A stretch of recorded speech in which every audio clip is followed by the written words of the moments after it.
And you even stated that you were addicted to stress at one point. Can you talk about how you broke free of that addiction? Because that's an interesting one to me.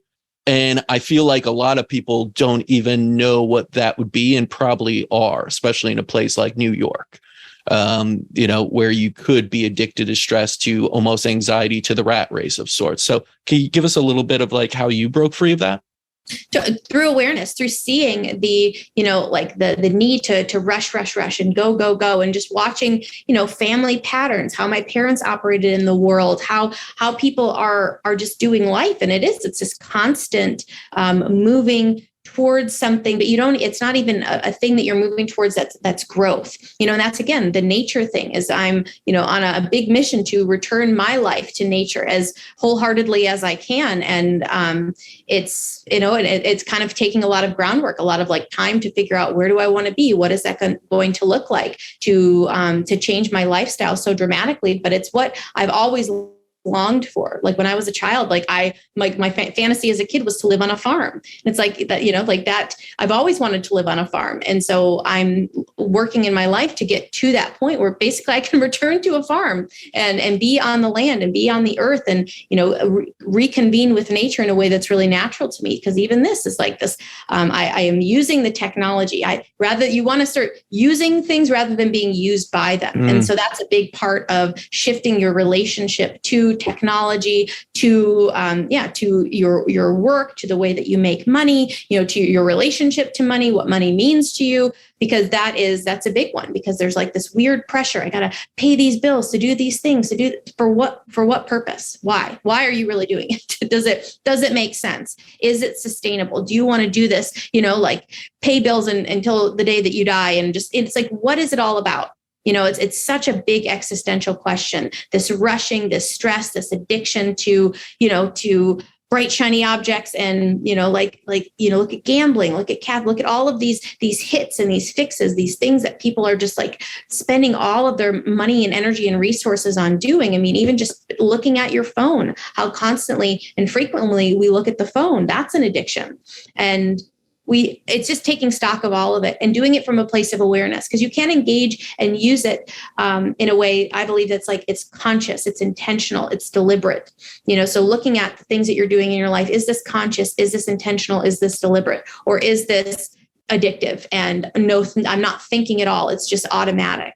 And so in order to break free from that, you have to watch yourself doing it. Watch yourself mindlessly engaging in something and say, oh, that's very interesting. I didn't even ask myself, why am I doing this? And so slowing down, asking yourself why you're doing what you're doing.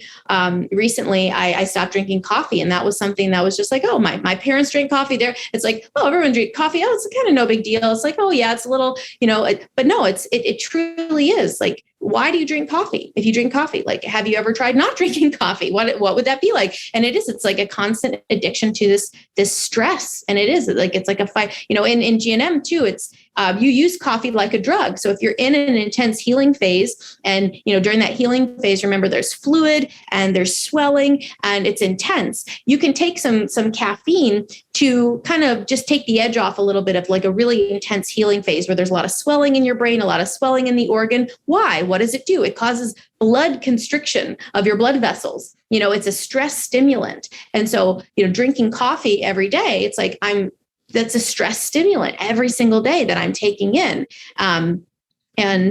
And yeah, it's an addiction. And when I thought about it and I feel so much better being off of it. I feel so much less, like constricted in my brain, where it was just something that was so normal. It was such a normal thing that so many people, even healthy people, drink coffee. And so, that's just been a recent revelation of mine of certain things that I just did because I just did them. And by slowing down and looking at it, and does this really make sense to me? Is this sustainable? Is this natural for me? And I came to the conclusion that no, it wasn't. And so I changed my lifestyle. Yeah, it's really wild when you take stock of things, how we've normalized so many addictions. It's just completely normal. Like you said, every single day. And people know this. It's not like, oh, I just enjoy my coffee. It's I need it. I will have a headache and I will yell at you if I don't get it first thing in the morning. It's like, well, you are seriously addicted. That is a drug, user's response to not having their fix.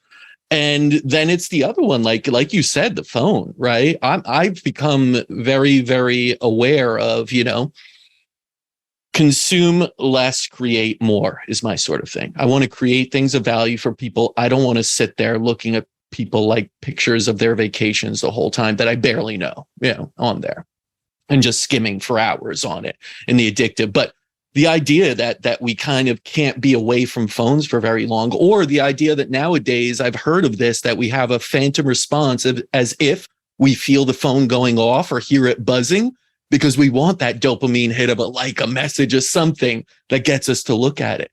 And we literally think it's buzzing and we reach for it and look, and there was nothing there. It's like that. Our brain is like seeking it so much. And that's an addiction too, that you're literally creating a physiological response as if you were having one, but it's not. So I think, it's so right to be incredibly aware of what you're doing. Don't go into auto, response and just start to look at your life and start to be the architect of it more, of what you really want, not what you've been told, not what society's given you, not everything else. But it isn't easy.